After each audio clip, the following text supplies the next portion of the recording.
Hello everyone, कैसे हैं आप सब। आयोग की गलती आपको पता चली गई होगी कि आयोग ने क्या किया है आप लोगों की यूपी टेट की आंसर की में, जो कि आपकी आंसर की कल आ गई थी। तो आप लोगों का स्कोर क्या बना, कितना बना, ज़रूर बताना। चलिए वीडियो स्टार्ट कर लेते हैं। आप सब अच्छे होंगे, लेकिन यूपी टेट की आंसर की देखने के बाद तो मुझे लगता है कि कोई भी अच्छा नहीं होगा। मतलब प्राइमरी लेवल वालों का भी मैं कुछ नहीं कह सकती, लेकिन अपर प्राइमरी के जो जूनियर लेवल का पेपर था, मतलब मैं ये पूछना चाहती हूँ आयोग से कि क्या गलती कर दी थी। जिनका पेपर 3 जुलाई को था, उन बच्चों की क्या गलती थी जो आपने आंसर की ऐसी दी। ठीक है, उनकी आंसर की में आप सभी को पता होगा कि कितनी गड़बड़ है। हिंदी में 2 क्वेश्चन गलत दिए हुए हैं उनके, और मैथ्स में 8 क्वेश्चन गलत हैं। 8 के आसपास मैथ के क्वेश्चन गलत हैं। तो अब आप ये देखिए कि चलो, इन्होंने नो डाउट, इन्होंने आयोग वालों ने काफ़ी अच्छा पेपर करा लिया। कोई लीक नहीं है, कुछ नहीं है, मतलब बहुत कम ऐसा हुआ है कि पेपर कुछ ख़राब हुआ हो। लेकिन गलती तो इन्होंने यहाँ पे फिर से कर दी, क्योंकि भाई तुम आंसर की 2 दिन लेट दे देते, लेकिन आंसर की तो ढंग से दे देते। और पता है इन्होंने आंसर की कैसे दी है। उसमें एक तो ये है कि डिटेल्स तो ये ऐसे फिल करवा रहे हैं जैसे बिल्कुल डिट्टो हमारा जो क्वेश्चन बुकलेट नंबर है वही इन्होंने सीरियल नंबर दे रखा हो। लेकिन उसमें इन्होंने क्या कर दिया, हम अपना रोल नंबर डाल रहे हैं, हम अपना डेट ऑफ बर्थ डाल रहे हैं, उसके बाद जब लॉग इन करने हैं, जब इनकी आंसर की निकल कर आ रही है, जो हमारे सेट में पहला क्वेश्चन है वो इनकी आंसर की में 27वें नंबर पर है, जो हमारा दूसरा क्वेश्चन है वो इनकी आंसर की में 20वें नंबर पर है। तो पहले तो हमें आंसर की देखनी पड़ रही है, फिर उसके बाद अपने इस पेपर में ढूंढना पड़ रहा है कि इनकी जो आंसर की का पहला क्वेश्चन है वो ये है, ये है, ये है, ये है, वो कौन सा है। इस तरीके से हमें आंसर ढूंढने पड़ रहे हैं। मतलब पूरा हेक्टिक कर दिया इन्होंने पेपर को। मेरा जो ये 150 सवाल मुझे चेक करने में टाइम लगाया, वो 3 घंटे का टाइम लग गया मुझे इन्हें चेक करने में। बार बार पेज पलटना, आगे देखना, पीछे देखना, बस यही चल रहा था जब मैं चेक कर रही थी। और चेक करना मुझे इसलिए पड़ा क्योंकि वो तो अच्छा हुआ कि मैंने पहले चैनल से जो जिसने एनालिसिस करवा दिया था ना, मैंने वहाँ से चेक किया था और पेपर 2 ही चेक किया था बस। मैंने पेपर 1 का सोचा कि छोड़ो, जब आंसर की आएगी तभी उसी से डायरेक्ट चेक कर लूँगी। लेकिन अब मुझे पेपर 2 की आंसर की देखने के बाद लग रहा है कि पेपर 1 मुझे चैनल से, जो यूट्यूब चैनल है उनसे भी चेक करना पड़ेगा, ताकि मुझे पता चल सके कि जैसा पेपर 2 में हुआ है 3 जुलाई वाले में, ऐसा पेपर 1 में तो नहीं हो गया। मतलब जो अपर प्राइमरी का पेपर था उसका एक अलग ही लेवल सेट कर दिया इन्होंने, और जो प्राइमरी का था उसका मुझे पता नहीं है, क्योंकि उसका मैंने डायरेक्ट अभी आंसर की से ही मैच किया है। अब इसमें बात करें कि इन्होंने गलत क्या कर दिया है, तो देखो ये जो आपको 36 दिख रहा है ना, निम्न में से कौन सा तद्भव और तत्सम तद्भव का सही युग्म है।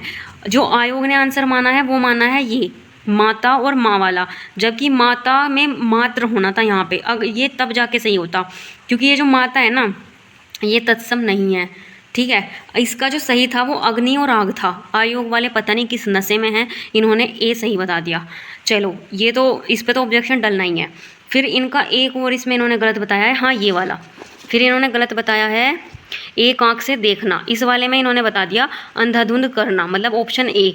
और इसमें है सही समान व्यवहार करना, तो हिंदी के तो ये 2 गलत हो गए। इस तरीके से मेरा भी स्कोर कम हुआ है इसमें। जैसे कि मेरा यहाँ पे पहले 25 स्कोर आ रहा था, अब मेरा ये 23 हो गया। इनकी वजह से मैंने यहाँ पे डॉट लगाया हुआ है अपने इस पे। ठीक है, तो इस तरीके से मेरा ये हो गया गलत। अब एक चीज़ और है कि इनके में सिर्फ इन्होंने सीरियल क्वेश्चन का सीरियल नंबर ही अलग नहीं कर रखा अपने इसमें, इन्होंने ऑप्शन भी उल्टे सीधे कर रखे हैं। पहले तो क्वेश्चन ढूंढो, फिर उसके बाद ऑप्शन मैच करो। जैसे कि ये ए है, ये ए डी पर रख दिया, डी ए पर रख दिया, इस तरीके से इन्होंने क्वेश्चन कर रखे हैं। तो ऐसा इन्होंने कुछ सेट किया है। भाई तुम 2 दिन फालतू ले लेते, 2 दिन बाद में आंसर की दे देते, हमें कोई इतनी जल्दी नहीं थी, लेकिन आंसर की तो ढंग की दे देते। कम से कम वही आंसर की दे देते जैसा हमारे क्वेश्चन बुकलेट में जो सीरीज़ हमारे क्वेश्चन में की है, हमारे पेपर में वही सीरीज़ हमारी आंसर की में मिल जाती, हमें मिलाना और भी ज़्यादा आसान हो जाता। लेकिन इन्होंने हमारा वो मिलाना भी हेक्टिक बना दिया। कुछ स्टूडेंट्स तो बोल रहे थे कि हमने तो मैच ही नहीं करी, हम तो डायरेक्ट रिजल्ट देखेंगे। तो भाई मैं उन्हें बता दूं, अगर तुम डायरेक्ट रिजल्ट देखने की फिराक में हो ना, तो बिल्कुल भी मत बैठो, अपना मिला लो। ठीक है, इसी से मिला लो, भले ही तुम्हारे 2 घंटे की जगह 3 लगे, 3 की जगह 3.5 लगे। और ऑब्जेक्शन रेज करो, जितने ज़्यादा ऑब्जेक्शन होंगे उतना ही ज़्यादा जल्दी, मतलब जल्दी क्या, उतना ही सॉल्यूशन ईजी होगा। मतलब कि उतने ही नंबर मिलने हमें ईजी होंगे सभी को, जिसके कटे हैं बिना मतलब जिसके नंबर कटे हैं। मेरे भी कम हुए हैं नंबर इसमें। पहले मेरे 94 95 के आसपास इसमें नंबर बन रहे थे पेपर 2 में, अब मेरे उतने नंबर नहीं बन रहे हैं। अब आप देख सकते हो कि कितने क्वेश्चन गलत हैं, तो मेरे कितने कम हुए होंगे। खैर वो मैं आगे बता ही दूंगी अपना। अभी बात करते हैं मैथ्स का। तो देखो मैथ्स में, ये तो इंग्लिश का है। इंग्लिश में मैंने ये अपनी पहले भी जो एनालिसिस करवाया उसमें मैंने बताया था 66 को देखना एक बार आप लोग। यहाँ पे 66 में जो हो रहा है ना, वो इसमें ऑप्शन ए और ऑप्शन डी दोनों सेम लग रहे हैं मुझे। मैंने इसका एक एक वर्ड, एक एक लेटर मिला लिया, लेकिन मुझे ये अभी भी सेम लग रहे हैं। बट मेरा ये आंसर सही है, मुझे इसमें कोई दिक्कत है नहीं। अब मैथ्स की बात करते हैं। तो मैथ्स में एक तो क्वेश्चन गलत हो गया मेरा, क्या मतलब कुछ तो खैर मेरा मैथ्स पहले से ही गलत हो रखा था, लेकिन कुछ इनकी वजह से गलत हो गया। जितने भी नंबर मेरे बन रहे थे 92 मेरा गलत हुआ है, और 105 और 108 मेरा इसमें गलत हुआ है। मतलब कि 92 है ये, इसमें जो आना था 92 में इसका आंसर 1 आना था, आयोग ने इसका आंसर मान लिया 104 मान लिया, जो कहीं से कहीं तक हो ही नहीं सकता। ठीक है, एक तो इस गलत हो गया ये। 105 को देखते हैं। 105 में है ये वाला, 7 सेंटीमीटर भुजा वाले एक ठोस घन को पिघलाकर 1 सेंटीमीटर त्रिज्या वाले समान ठोस गोलों में ढाला जाता है, ऐसे गोलों की संख्या ज्ञात कीजिए। इसमें इसका आंसर 81 आना था। आयोग ने पता नहीं क्या, मतलब 81 भी अप्रोक्स वैल्यू है, एग्जैक्ट नहीं है। आयोग ने पता नहीं क्या कर दिया, इसका 96 मान लिया, ये भी गलत है। ठीक है, 105 के बाद तो अगर हम क्वेश्चन नंबर 108 की बात करें, इसका भी आयोग ने आंसर गलत बताया है। आयोग ने इसका आंसर बताया है 1, जबकि इसका आंसर x की वैल्यू जो आनी है, जैसे इसमें x का मान ज्ञात करना है तो x का मान आएगा इसमें 2, मतलब इसमें ऑप्शन डी सही होगा। 108 है ये क्वेश्चन नंबर। तो आप सबको आपके और भी क्वेश्चन गलत होंगे, क्योंकि इस तरीके से मैथ्स में 8 क्वेश्चन गलत हैं। तो 8 क्वेश्चन गलत होने का मतलब है कि जिसके भी स्कोर वो पास हो रहा होगा ना वो बंदा, अब देखो 8 क्या, एक नंबर से भी बहुत फर्क पड़ता है। जो पास हो रहा होगा वो फेल हो जाएगा, मतलब वो क्वालिफाई नहीं कर पाएगा, वो डिस्क्वालीफाई हो जाएगा। तो इसलिए आप लोग जितने भी आपके ये गलत हैं या जो आयोग ने गलत बता दिए हैं उनके आंसर, उन पर अपना ऑब्जेक्शन रेज जरूर करना। और जो आपको थोड़ी बहुत वॉइस में दिक्कत हो रही होगी या थोड़ी झरझर की आवाज़ आ रही होगी, वो बारिश की आवाज़ है। बारिश की वजह से वॉइस अगर मेरी क्लियर ना हो तो सॉरी फॉर दैट। एंड इसी तरीके से मेरे जो पेपर 2 में बन रहे हैं, पहले मेरे 94 95 के आसपास बन रहे हैं, अब मेरे जो इसमें काफ़ी क्वेश्चन जो है गलत हुए हैं इसी वजह से, क्योंकि आयोग ने उत्तर उनके गलत बता दिए।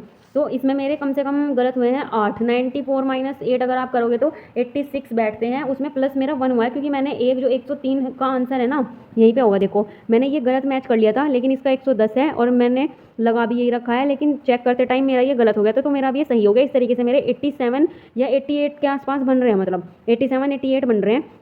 तो मेरे मार्क्स इतने हैं पेपर 2 में।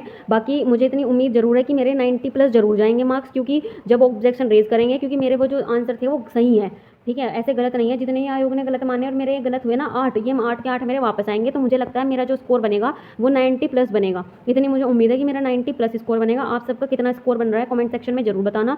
And thank you so much for watching this blog. मिलते हैं एक और नए ब्लॉग में, जिसमें हम पेपर 1 की बात करेंगे। और पेपर 1 में आज अपना YT चैनल से भी मिलाने वाली हूँ, क्योंकि मैंने पहले इसलिए नहीं मिलाया था कि चलो आंसर की तो सही आएगी ही, लेकिन आंसर की में इतना झोल है ना बहुत ज़्यादा, क्योंकि एक तो इन्होंने सीरियल नंबर जो दे रखे हैं क्वेश्चन के वो गलत दे रखे हैं। जैसे कोई क्वेश्चन 1 है, मेरा क्वेश्चन नंबर 1 है, इनका क्वेश्चन नंबर 27 है, मतलब ऐसे ढूंढना पड़ रहा है एकदम से। तो थोड़ा दिक्कत यहाँ हो रही है, स्टूडेंट्स को सभी को हो रही है, मुझे भी बहुत ज़्यादा हुई है। पहले तो मैंने सोचा ये आंसर की ही मेरी नहीं है, फिर मैंने देखा कि हाँ ये तो क्वेश्चन मेरी शिफ्ट में था, फिर मैंने देखा कि वो मेरा 27वें नंबर पर क्वेश्चन है। तो इस तरह की चीज़ें मेरे साथ हुई हैं। आप लोगों को भी काफ़ी परेशानी हो रही होगी। एंड हमारे यहाँ पे 2-3 दिन से बारिश ज़्यादा हो रही है, जिस वजह से मेरा मतलब थोड़ा इधर उधर ही हो रहा है पूरा शेड्यूल। एंड इस आंसर की वजह से मैं आज अपना आगे का पढ़ने वाली थी, जो कि है मेरा CTET का एग्ज़ाम, प्लस मेरे DLED के भी एग्ज़ाम है, मैं वो पढ़ने वाली थी। इस आज की आंसर की चेक करने की वजह से मैं वो भी नहीं पढ़ पाई, क्योंकि मेरा काफ़ी टाइम इस आंसर की को चेक करने में गया है। आप लोग अपना आंसर की ज़रूर चेक करना, क्योंकि ये बहुत ज़रूरी है, क्योंकि क्या पता आपका कौन सा आंसर सही है। यूट्यूब चैनल से भी मैच करना और अपना इस आंसर की से भी मैच करना, और आप लोगों को पता चली गया होगा कि कितने क्वेश्चन पर आप लोगों को ऑब्जेक्शन रेज करना है।